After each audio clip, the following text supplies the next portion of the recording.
Today's recipe is all about transforming unappreciated parsnips into sweet, pillowy gnocchi, and it's a lot easier than it sounds, and I like to make a big batch so then you have some ready at a moment's notice. It starts off by cooking parsnips and potato whole in the oven until they're super tender in the middle.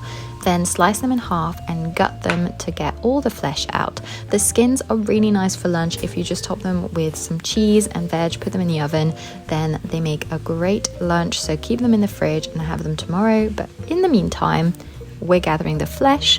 It's a bit hot, but you gotta do this while it's hot. And just that slow roasting for a really long time intensifies the flavors, makes it so tasty. Then just gonna use a potato masher to get it all down to a mush and separate an egg. Add that mush to the egg yolk. Keep the egg white for an omelette or something else. You can freeze them as well. And then stir that egg yolk in. Then if you've got any lumps, now's a good time to wazz it up with a stick blender to remove those. Then add your plain flour into there and stir it in. With gnocchi, it's always good to add the flour in parsimoniously. So start off with the recipe and then just see that it's holding its shape together. You want it to not be too tough, because if you add too much flour, then the texture of the gnocchi won't be really nice. So as long as it comes together in a ball, even if it's sticky, then that's perfect. Then while that rests in the fridge, we can make our walnut sauce. Now this is a typical sauce of Liguria and it's super simple. It's just walnuts, either pecorino or Parmesan cheese, and then some grated nutmeg. And you blitz those until they form a really fine paste. And then the magic will happen later on after we've cooked our gnocchi.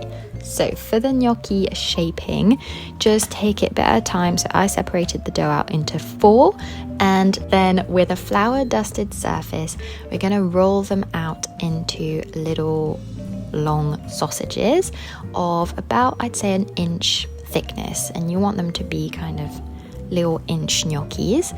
So then once you're there, you just cut them up, and then you can either leave them as is or mark them with a fork or just your finger, so there's something for the sauce to kind of nestle up into.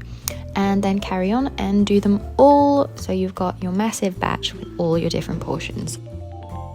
And then what we're going to do is cook all of those. So I've made some with indents, some normal, doesn't really matter, and lightly simmering water. They go in until they float to the surface, maybe an extra minute. Just make sure that they're nice and firm to the touch, and then lay them out on a baking sheet to cool down. So cook them all, then save some of that cooking water and add it to the walnut sauce, and that's where the magic happens. And you blitz it again and it transforms into this silky soft cream, which is just amazing. Literally one of my favorite sauces. So simple, so creamy, sweet, umami, bitter. Yes. And then finally, so we're going to take one portion of our gnocchi and cook those in some hot oil and foamy butter, and just caramelize them on both sides so they go nice and crispy. The rest of the gnocchi can be stored in containers between baking sheets with a little bit of extra virgin olive oil, either in the fridge or in the freezer, until you want to use them again. And for that portion I'm having now, I'm going to lay the walnut cream out on the base, top it with my warm crispy gnocchi, and a last grating of Parmesan. That's it, it's ready to tuck in. Bon appétit!